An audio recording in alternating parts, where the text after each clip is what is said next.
Coming up on Philosophy Talk, the philosophy of John Rawls. Suppose you were designing a state from scratch. There's going to be a butcher, a baker, and a candlestick maker. We have to decide who gets paid how much. How can they do that fairly? Rawls says, go behind the veil of ignorance. Make them decide before they know which role they're going to play. Justice as fairness, equality. John Rawls and the liberal tradition. Equal rights and justice. I need equal rights and justice. Justice was the centerpiece of John Rawls' philosophy. Justice and the difference principle. When are inequalities okay? How do we decide? Our guest is Joshua Cohen from Stanford University. The philosophy of John Rawls. Coming up on Philosophy Talk after the news.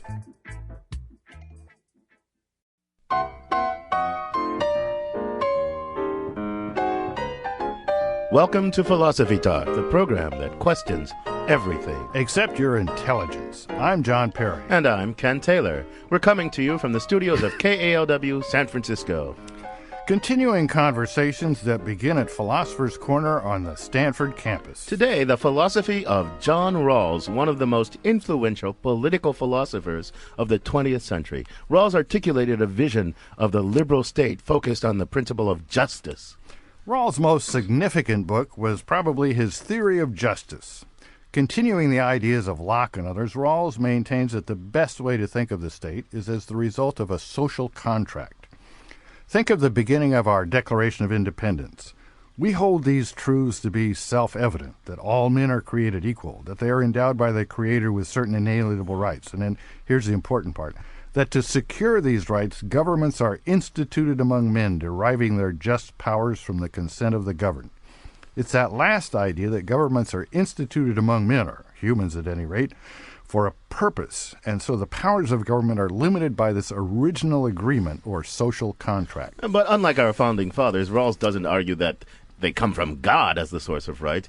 The social contract theorists in the modern tradition say that the control that the state has over its citizens and the control citizens have over themselves somehow comes right out of that social contract.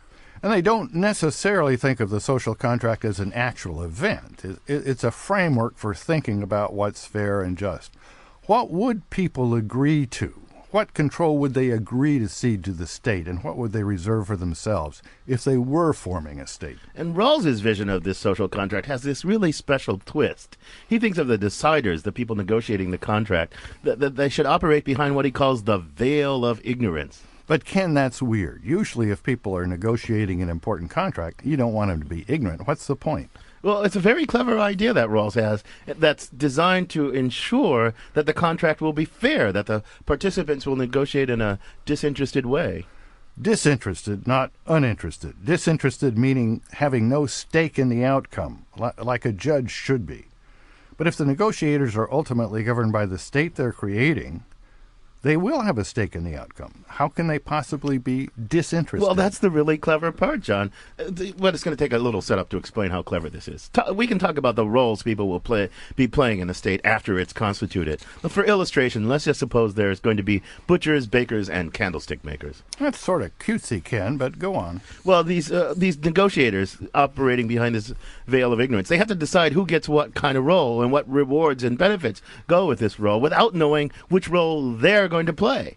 So the negotiators will try to figure out a system so that whatever role they eventually end up playing themselves, they can be sure of being treated fairly. The candlestick maker will know that his candlestick making salary and candlestick maker duties are something that he has agreed to as fair before he knew that he was going to be that candlestick maker. Well, I think if I were negotiating behind the veil of ignorance, the safest thing would be to say that everybody should be treated the same, equally. Everybody should have the same salary, the same hours, the same voting privileges, absolute equality. And Rawls thinks that way, too, to a certain extent. The principle of equality, as he calls it, is the first principle of justice. And with respect to political rights, voting rights, property rights, and things like that, there are no exceptions. But Ken, you said to a certain extent. What's the qualification there? He's got this second principle, what he calls the difference principle. According to this, for example, certain jobs can get higher salaries and other benefits as long as those people getting higher salary and benefits works to the advantage of everyone, especially the least well-off. Tell me more. Well, look, imagine that being a butcher or being a baker is something easy and lots of people would do it, and you don't have to incentivize. And being a candlestick maker is really hard and onerous, and nobody really wants to do it, but the society can't survive without the candles, right? So you say, well, look, what's what we'll do? We'll pay the candlestick makers a little more, and that way, not just the candlestick makers will be better off, but everybody else will be better off too, because we'll get our candles. Well, that makes sense, Ken. That explains why you and I get the big bucks. We have this long apprenticeship to become wise, and then we do all this tremendous good for society. But I'm not sure it works with investment bankers. Well, yeah, I'm not sure about that either. There are lots of details and problems and criticisms of Rawls's theory. And to help us with all this and to tell us about the major objections and major applications, we've got one of the major political philosophers of the 21st century. That's Stanford's own Josh Cohen, a man who actually studied with John Rawls. And we hope to get our listeners engaged, too. The number to call is 1-800-525-9917. That's 1-800-525-9917. And how well does the United States measure up to Rawls's ideas? Our roving philosophical reporter, Zoe Cornelia, asked everyday people what they think. She files this report. I approached a lot of people in downtown San Francisco and asked them all the same question. Do you think the distribution of wealth in the United States is fair? The answer was the same every time. No. I don't know. I just think the rich stay rich and the poor stay poor. That's how it is. Heck no. It's been getting worse over the last 8 years in particular. But I think for longer than that, it's been getting much worse. Distribution has been getting more and more polarized. Fat cats get fatter, and, there is no Robin Hood figure in our world right now, regardless of who you voted for.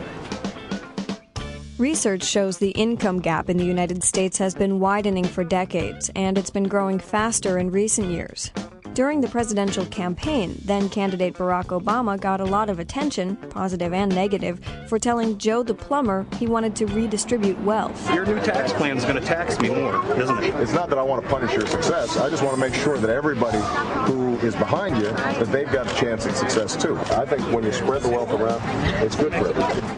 So how does that play on the streets of San Francisco? April Ricafort says it's a nice idea, but... I mean, how is he going to do that? He's not going to go into rich people's pockets and take their money and give it to other people, so he must be magic if he can do that.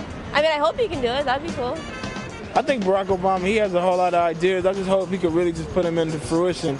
Mark Andrew is hawking his rap CD to passersby, but he takes a break to speculate on what a fair distribution of wealth would look like. There's a lot of people that are rich and they don't give back, and they just want to keep their money. Like, they want to make their money. I mean, I feel them. You want to just give your money out to, a random person that's not going to, do something, but it's kind of like we got to think of the greater good. So I feel like professions that have people that really affect society, I feel like they should get paid a little bit more.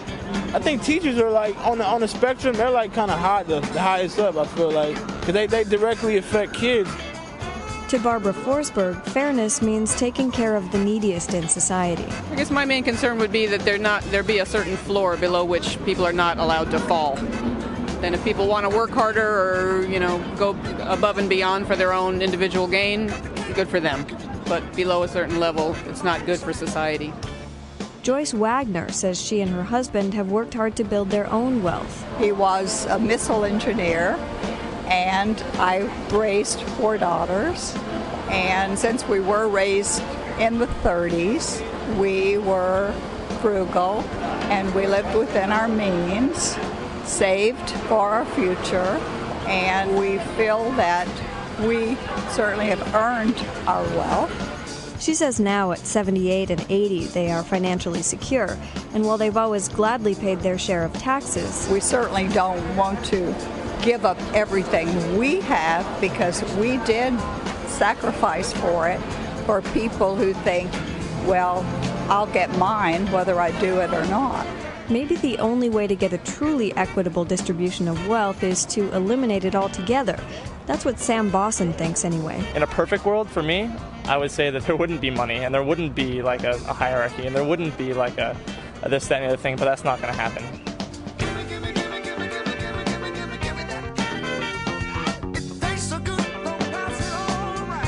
For Philosophy Talk, I'm Zoe Cornelia.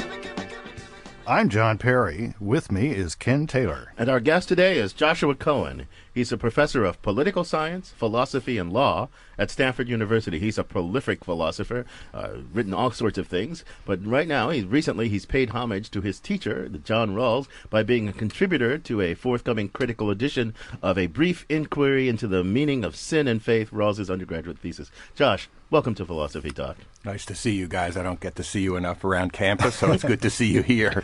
Absolutely. Yeah. So Josh, John Rawls was one of your teachers. Tell us briefly a little about him and how you got interested in political philosophy and John Rawls. Starting with the latter, myself, I was interested in politics before I was interested in philosophy. I grew up in the United States in the 50s and 60s and believed in American ideals, country conceived in an idea, liberty dedicated to a proposition that we're all created equal. Didn't think the country was living up to its founding conception and dedication. Somehow, through connections with a few very interesting people who happened to be around Yale when I was an undergraduate, I got interested in philosophy as a way of pursuing the disparity between principles and practice in the United States. I decided to go to graduate school in philosophy. Rawls was then teaching there, and I think as everybody who came into contact with him knows, he was not only a remarkable philosopher, but a remarkable person. Remarkable in two ways, I think. First, he really lived the idea that you show respect for people. So you came there to study, and he treated you like an equal member of a community of inquirers right from the first day you arrived.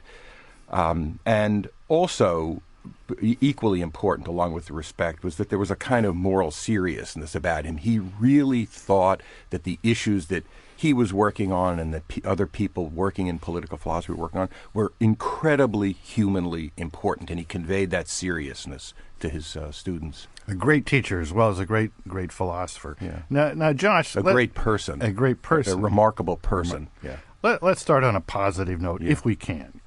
Take one American institution, if you can think of one, that really exemplifies Rawls' theory of justice and explain his ideas in terms of it, if you can.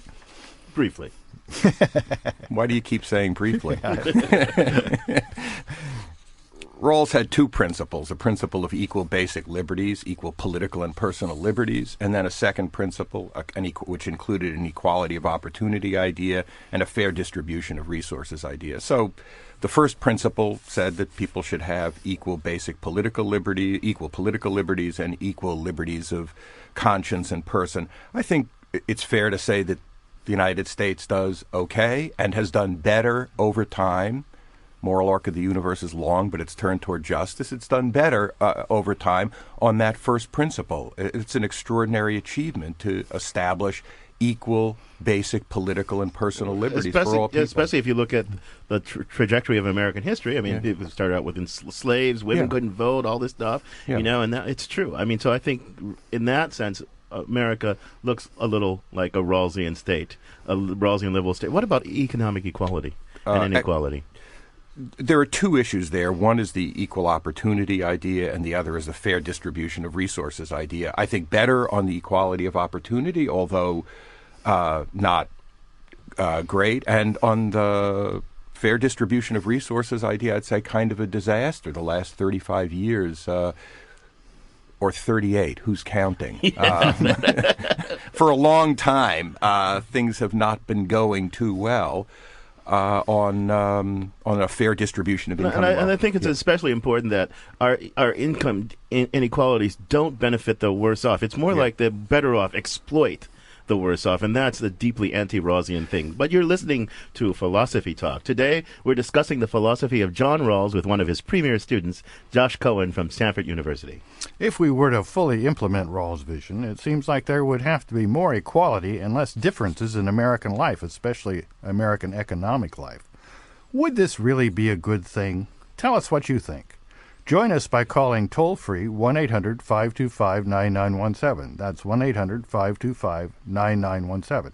Or you can email us at comments@philosophytalk.org. Equality and difference, plus your calls and emails when Philosophy Talk continues.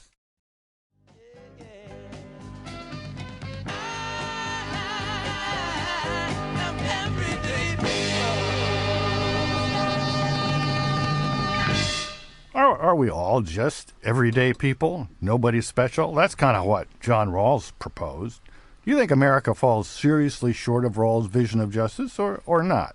Tell us what you think. I'm John Perry. And I'm Ken Taylor, and this is Philosophy Talk. John Rawls talked about putting people behind a veil of ignorance and deciding upon the constitution of the state in a way that you wouldn't know who you're going to be, where you're going to be in that whole society, whether you're going to be one of the winners or the losers or whatever. If you were behind a veil of ignorance, would you have agreed to our current economic system, for example? The toll-free number is 1-800-525-9917. That's 1-800-525-9917. And you can email us at comments@philosophytalk.org.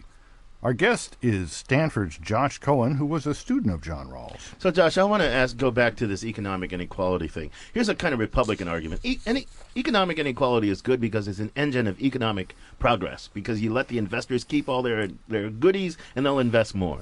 Help me think about this economic inequality in Rawlsian terms. Do the Republicans have it right or wrong or what? Not right, but important to understand why. There's an old idea that Plato had, which is that the gap between the top and the bottom shouldn't be more than 4-to-1. Rawls didn't care about the gap between the top and the bottom. The one thing that his difference principle tells you to focus on is how well off is the least advantaged group doing, say, people who live in the bottom quintile. And what he said is justice requires that their lifetime expectations be as high as they can be. So if you have tax policies and transfer policies, you want to make sure that you can say to people in the least advantaged group, if there was more inequality, you'd be doing worse. If there was less inequality, you'd be doing worse. That's the only thing that matters, so how well they're doing. There's a level of inequality that optimizes the well-being of the least well-off, and that's justice requires that? I think that's a fair statement, but don't worry about the gap. Don't worry about the median. Don't worry about the dispersion. Only worry about one thing: how well off the least advantage you're doing. But on the other hand, if you had good empirical evidence, as I think we do, that a ratio of 10-to-1, say, really gets top-flight people into CEO positions, because that's about as big as it gets in Europe, then the 1,000-to-1 ratio we have here really isn't justified, even if these people are doing a pretty good job at job creation. Absolutely. It's not justified, because what you're trying to do is not just get a little bit to trickle down. It's, are you doing as well as you can for people who are in the least advantaged position? No, let me just to help me understand. Okay, I'm a little slow. Okay, so yeah, I know. We've got. Is it that in absolute terms? So there's relative well-being, and there's absolute well-being. What are we trying to maximize here? Absolute, not well-being. Relative. Right. Don't worry about relative. Right. Because, what's the reason for that? I mean, this is supposed to be a principle of justice. It's supposed to be something about what rational calculators, self-interested calculators would choose in this kind of constrained choice situation. So you're in this situation, and you don't know where you're going to end up. You don't know whether you're going to end up at the top or the bottom. And what you care about is doing as well as you can wherever you end up. So, in effect, what the original position with the veil of ignorance tells you to do is imagine that you're buying an insurance policy and you're trying to insure yourself against doing badly. What you want to do is make sure that bottom situation is as good as it can be. It's downside protection insurance policy, just like you have on your house, Ken. But now, when you talk about as good as it can be, are we talking about just economics, or is there some idea of happiness or well-being behind Rawls's philosophy? What's going on there? As good as it can be in economic terms, but and not happiness or well-being. That's your business. What your goals are in life and how you adjust those goals and make something of your life given what you're entitled to. But very important idea.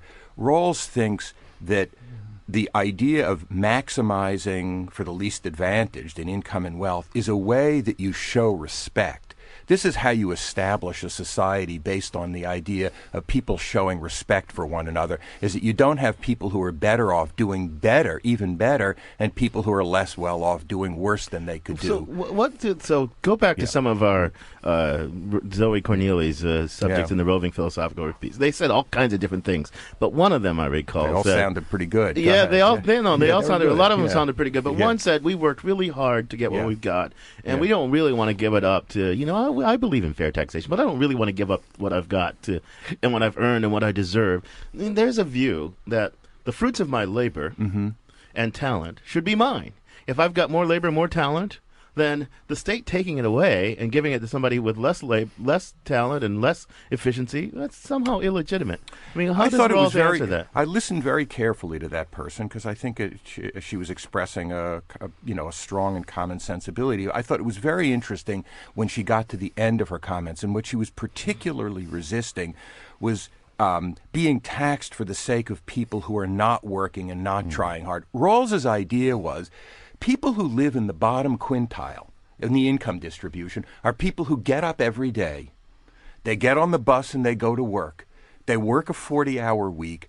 It's not people who are sitting around and lolling around. It's fully participating, cooperating members of the society, and they're not getting a fair shake. So how realistic is this in the American context? I have a little quote here from Warren Buffett, the great American businessman. I think this was a quip, not something he said from the heart. But he said the fundamental principle of American business is if your competitor is drowning, stick a hose down his throat. Yeah. Now, in this intensely competitive environment, does this Rawlsian picture of mutual respect really make a lot of sense? I think Warren Buffett is talking about how you treat competitors in the market.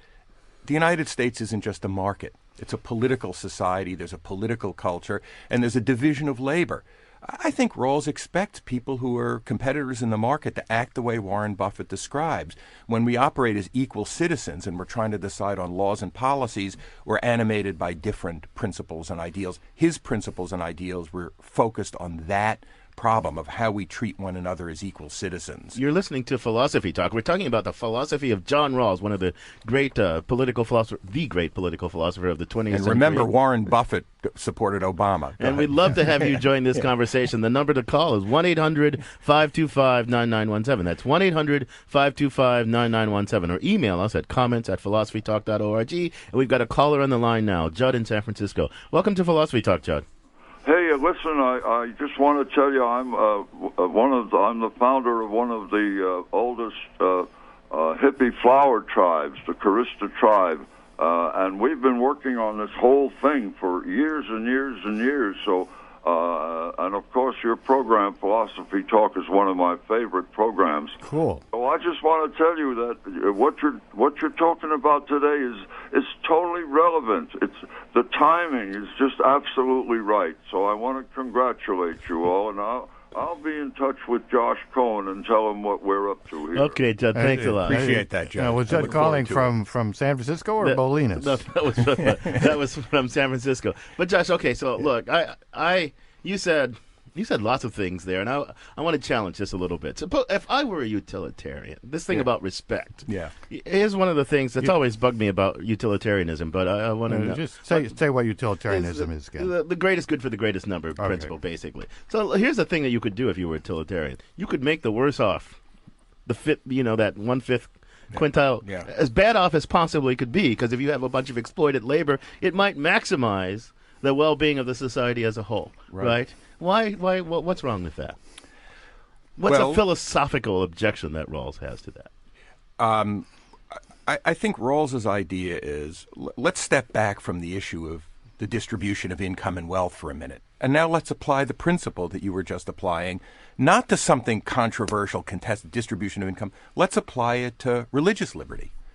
You think it's okay there, too? You think it's okay that if you have a religious minority and you wipe them out or keep them enslaved, or a racial minority, you wipe them out or keep them enslaved, that's okay. The refutation, I think Rawls thinks, of utilitarianism doesn't come from looking at the distribution of income and wealth. It comes from looking at our most fundamental moral and political convictions in areas about political democracy, the rule of law, religious liberty, personal liberty. So does Rawls think there are? Does he agree? Does he agree with Jefferson that they're endowed by their Creator with quote inalienable rights? I mean, is that a starting point that you have to believe in these inalienable rights that are just basic to being a human being and come with the turf?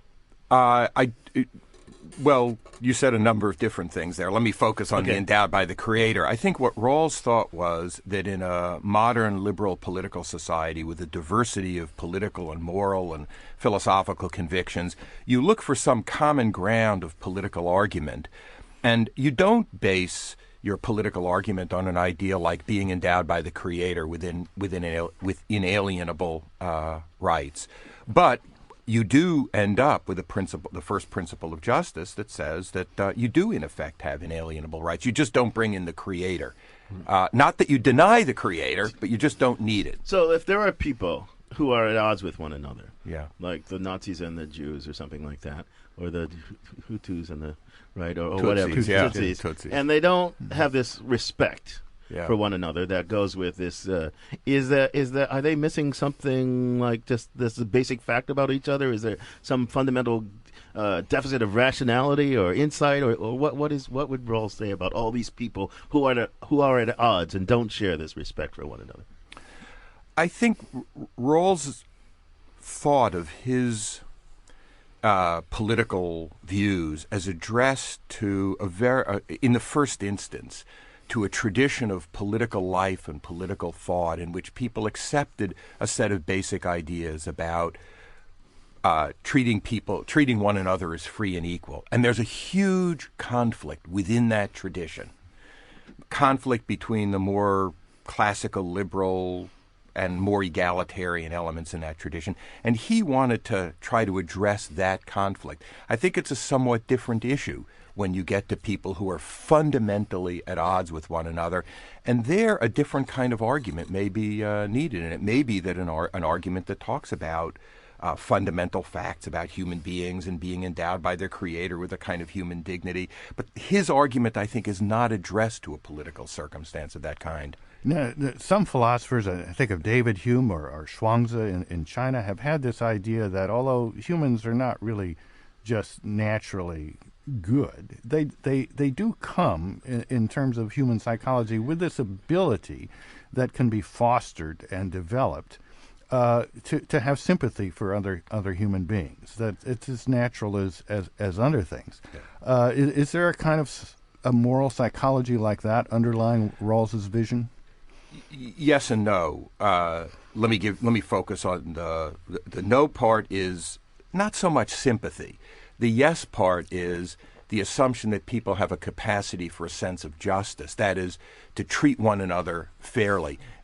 I say not sympathy because it's not just that you identify with and feel bad for the pains of other people. It's that you respect them as agents, not just are concerned with them as suffering patients. Mm-hmm. You're listening to Philosophy Talk. We're talking about the philosophy of John Rawls with one of his premier students, Josh Cohen from Stanford University. 1-800-525-9917. That's 1-800-525-9917. And Charles in Berkeley's on the line. Welcome to Philosophy Talk, Charles.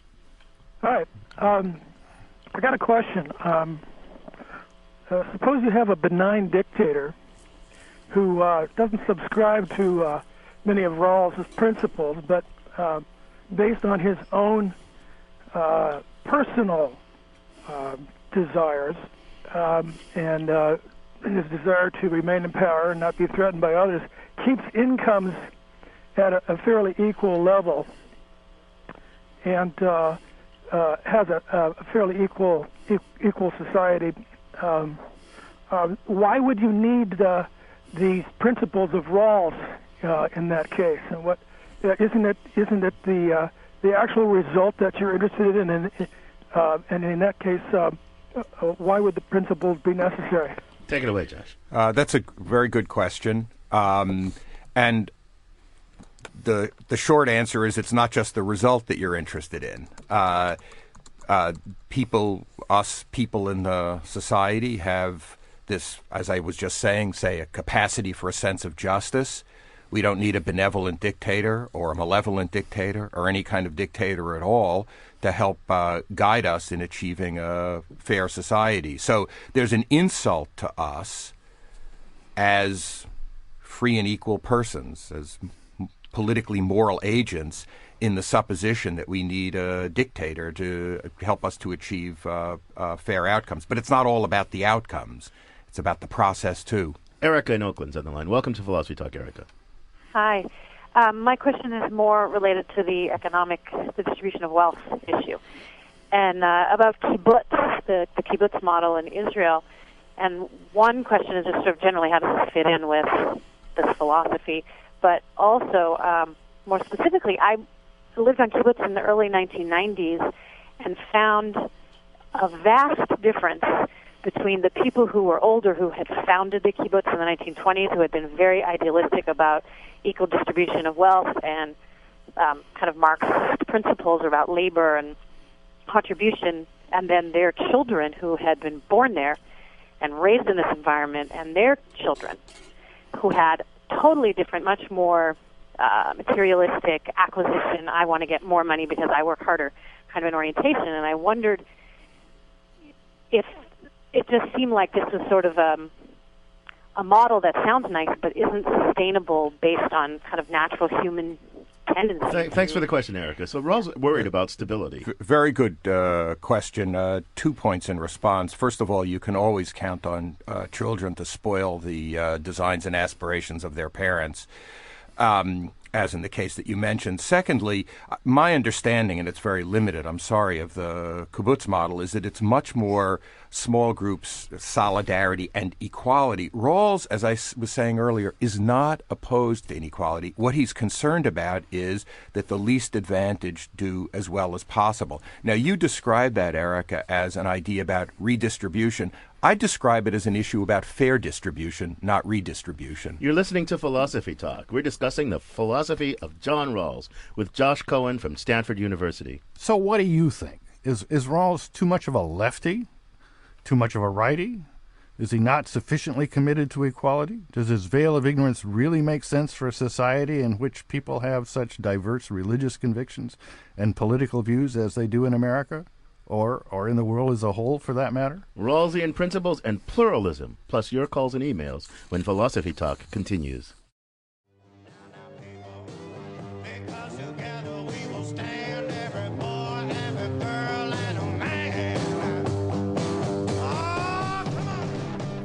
A vision of everyone working together. One way to see the writings of John Rawls. But can Rawlsian liberalism work in a pluralistic society, in a pluralistic world? I'm John Perry. This is Philosophy Talk, the program that questions everything. Except your intelligence. I'm Ken Taylor, and our guest is Josh Cohen from Stanford University. Josh, we've got an email that raises some interesting issues for our third segment. This is from Tim, who's getting to us through the great Comcast network. And he raises 2 points, really. Clearly, equality and sustainability are linked. The investment class at this point seems only concerned with maximizing this quarter's profits regardless of the consequences.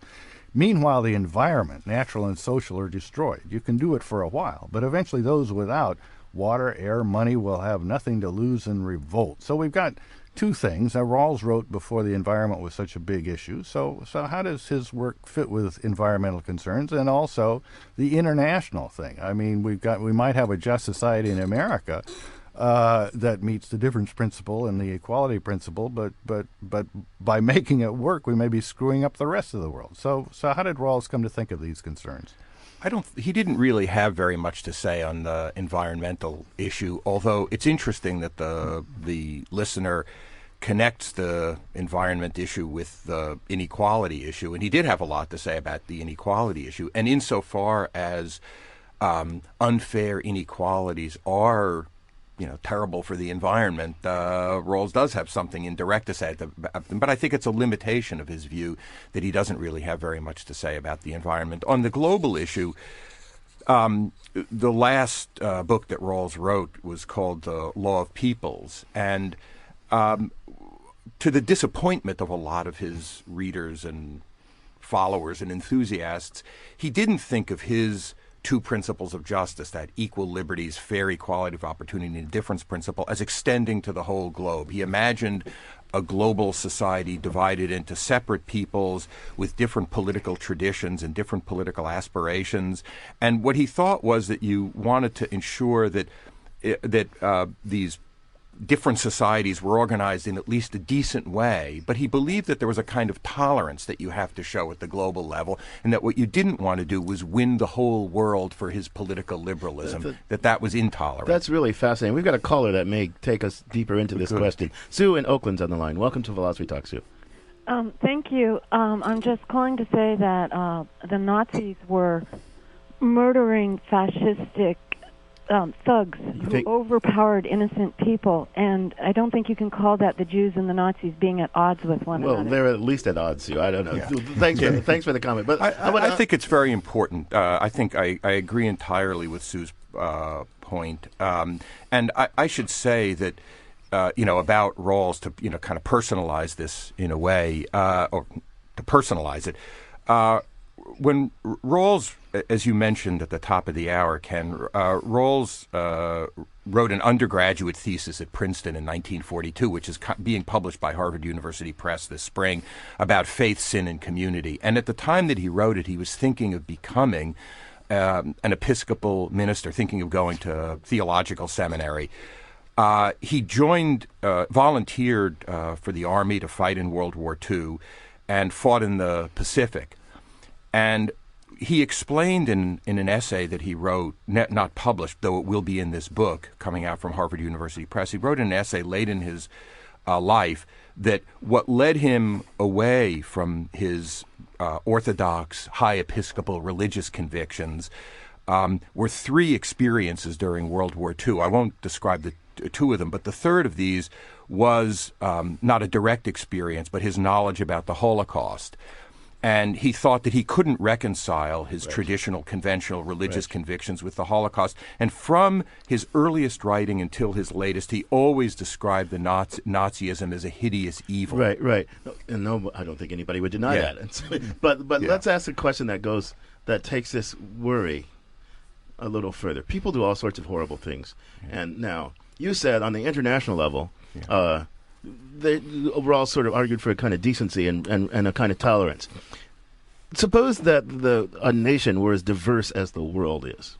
Could there be a Rawlsian state whose peoples were as divided as the peoples of the world are from each other? Or do they have to have, something more in common than the nations of the world have? That's a wonderful question. Lincoln said that our country was, as I said earlier, was conceived in an idea and dedicated to a proposition. And he said in the Gettysburg Address that it was very much an open question whether a country with a conception and a dedication of that kind could long endure. Right. And the point is, the country was not conceived in an ethnicity or in a tradition or in blood. It was conceived in a set of abstractions about people being about liberty and equality. And the issue about whether a single society as diverse as global society could endure is really an issue about whether a society with a set of shared principles can endure, even with a great deal of ethno-religious diversity. Now, I understand that Rawls, after the theory of justice, political liberalism? Yes, political liberalism, yes. Worried a lot about this kind of issue. Absolutely. Right, because you might think I'm a fundamentalist Christian, right? And then let's not take somebody as divided as those two. Just a fundamentalist Christian and a secular humanist. The fundamentalist Christian says abortion should be outlawed because God tells me, right? And now the secular humanist says, God, shmad, how are these people supposed to have political debate? They can't even decide what's a good reason for a policy. They can't have a shared view of what's a good reason for a policy. I think there are 2 points there. The first thing is that I would start, it's very important not to start with the issues that divide. We know that we're divided on the abortion issue. It's been the most divisive issue in the country for 35 years. Start by asking whether the fundamentalist Christian and the secular humanist can agree on, for example, the importance of political democracy, can agree on the importance of political liberty, establish some kind of common ground of argument, and then move from there.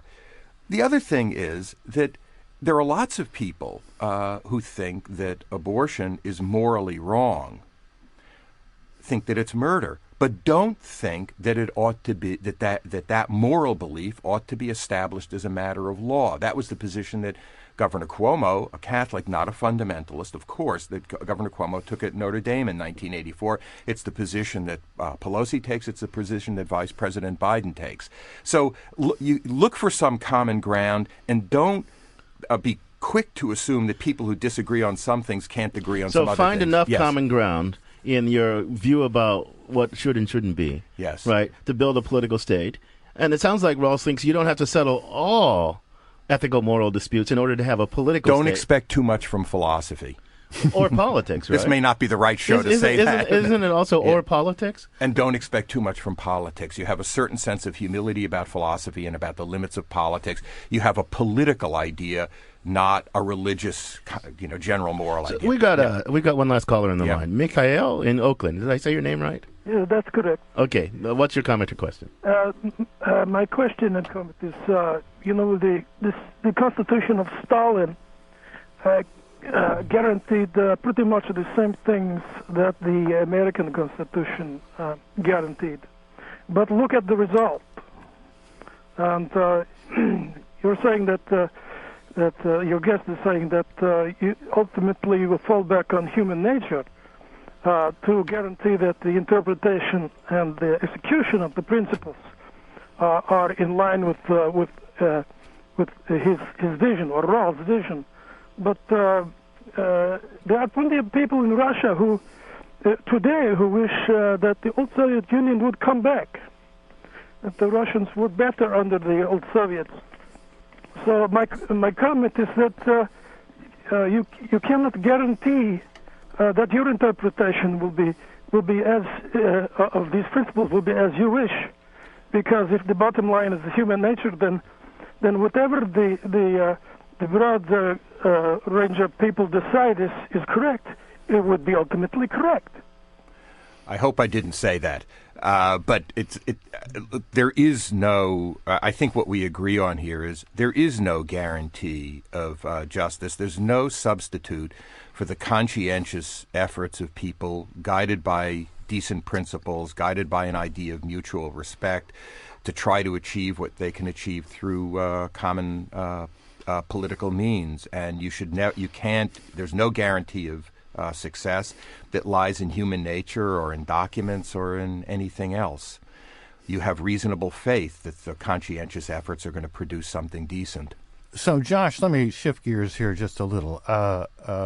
Political philosophy was dominated for a long time by these two Harvard guys, John Rawls, your teacher, and then Bob Nozick, who put forward kind of a libertarian view in Anarchy, State, and Utopia. Now, what I found lacking in both of those was, not lacking, but they didn't address political change and what's justified. Nozick gave us a nice picture of what the world would be like if people actually had property justly. But nobody has property justly as far as you go back in history. Right. They seized it from someone else. Rawls gave us a very nice vision of what it would be like if we set up states behind a veil of ignorance. But by and large, we don't. Even in the United States, we have this very anti-democratic institution, the U.S. Senate, so that if I were from Joe Biden's state, I would have roughly, in terms of the Senate, 500 times the political power that I do as a Californian. I don't feel I should revolt in the street or kill anybody over that. Given so many governments around the world, though, that really are so far from anything that anyone would agree to behind a veil of ignorance, what steps are philosophically justified? What philosophical principles govern whether it's okay to kill someone or blow up someone in order to bring about a change of government? Briefly, Josh. 30 seconds. No principles decide on that. The point of having an ideal like principles you would choose behind the veil of ignorance is to get some kind of guidance for efforts at change and reform, but they're never going to tell, they're no substitute for prudent judgment about what to do, about particular laws, policies, or acts of opposition. They're just general standards of guidance. That's what philosophy is good for. Well, on that uplifting note, Josh, I'm going to thank you for joining us. Thank you very much. Our guest has been Josh Cohen, professor of political science, philosophy, and law at Stanford University, a prolific author, editor of the Boston Review, one of the busiest human beings I know, and he's paying homage to his very revered teacher, Rawls, in a forthcoming critical edition of A Brief Inquiry into the Meaning of Sin and Faith, Rawls' undergraduate senior thesis. So, John, I thought this was fascinating. I know you teach Rawls a lot. So did you learn anything new? Or? Well, I don't teach Rawls a lot. I have taught at an introductory level. I think Rawls, and I knew Rawls a little. We tried to lure him to Stanford at one point. He was a great man and a great philosopher. I think of going back when I started graduate school in 1964. At that point, from World War II till around then, political philosophy and indeed ethical philosophy was really in the doldrums in the U.S. It was very lively in Europe, where there were these real issues about whether the newly forming and redefining themselves states would be socialist, and there was the communist parties were active, and there were a lot of thinking. But in America, I don't know, it was McCarthyism or self-satisfaction. There really wasn't much. That's all changed due to Rawls, due to Nozick. Yeah. Nowadays, when we look at our department with people like Josh Cohen and Deborah Zatz, political philosophy is really the most vibrant part of philosophy. I think that's great. I don't know if it's the most, but it's very vibrant. And I think that, the logical positivists had something to do with it, too, in the decline of political philosophy and the nature of their views. But you know what? I actually think we could talk about Rawls for another time, because this was really fascinating stuff. But I think there's a real heart problem at the heart of it.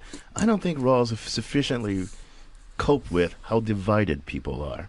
Right. There are certain conditions under which these things work, when people have mutual respect and all that sort of stuff. But if you look around the world, that's a rare moment in history when a state forms like that. So I think it's really tough. But this conversation continues on our blog, theblog.philosophytalk.org, and also check out our Facebook page, where we have this ever-growing community. Sign up. For the final word, we're going to pull back the veil of ignorance on Ian Scholes, the 60-second philosopher. Ian Scholes. If we don't know who or what we are, we would be in a much better position to set up a totally equal system of justice. So claimed John Rawls, using the thought experiment premise he called a veil of ignorance, behind which we are all equal. But where do we go from there? Well, we each have basic rights to what Rawls calls primary goods, things which a rational man wants, whatever else he wants. That's the stuff like rights, shelter, food, make your own list. This leads to what is called the difference principle. As I understand it, the difference principle means that after the primary goods are acquired or distributed or whatever, somebody shouldn't have something if it makes somebody else worse off who doesn't have that thing. This quickly becomes problematic. What are those things? The right to clean air, a high-resolution television, chocolate milk. Take clown shoes, for example. Great for clowns, but does the lack of clown shoes affect a lot of, say, trial lawyers, bus drivers, or cosmetic surgeons? And now there's a new wrinkle. Colin Farrelly, in an article called The Genetic Difference Principle, written in 2004 for the American Journal of Bioethics, wrote, quote, "What should be equalized? Should we try to equalize our genetic potentials for health, height, being physically attractive, etc.?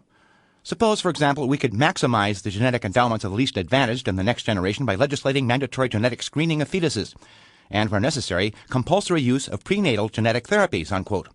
Well, here's a fine kettle of fish. Reading this, my mind started to reel. Where does it stop? Antidepressants, for example.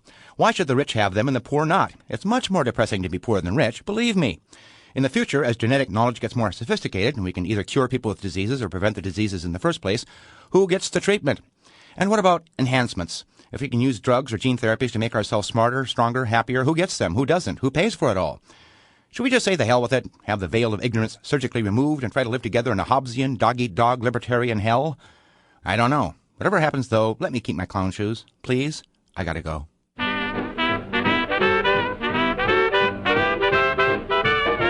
That was Ian Scholes, digging deep, digging fast, the 60-second philosopher. Philosophy Talk is a presentation of Ben Manila Productions and the trustees of Leland Stanford Junior University, copyright 2008. Our executive producer is David Demarest. Our production coordinator is Devin Strolovich. Daniel Elstein is our director of research. Lael Weiss is our webmaster. Also thanks to Zoe Corneli, Merle Kessler, Corey Goldman, and Mark Stone. Support for Philosophy Talk comes from the Templeton Foundation. And from various groups at Stanford University, the Friends of Philosophy Talk, and the members of KALW San Francisco, where our program originates. The views expressed or misexpressed in this program do not necessarily represent the opinions of Stanford University or of our other funders. The conversation continues on our website, philosophytalk.org. I'm John Perry. And I'm Ken Taylor. Thank you for listening. And thank you for thinking.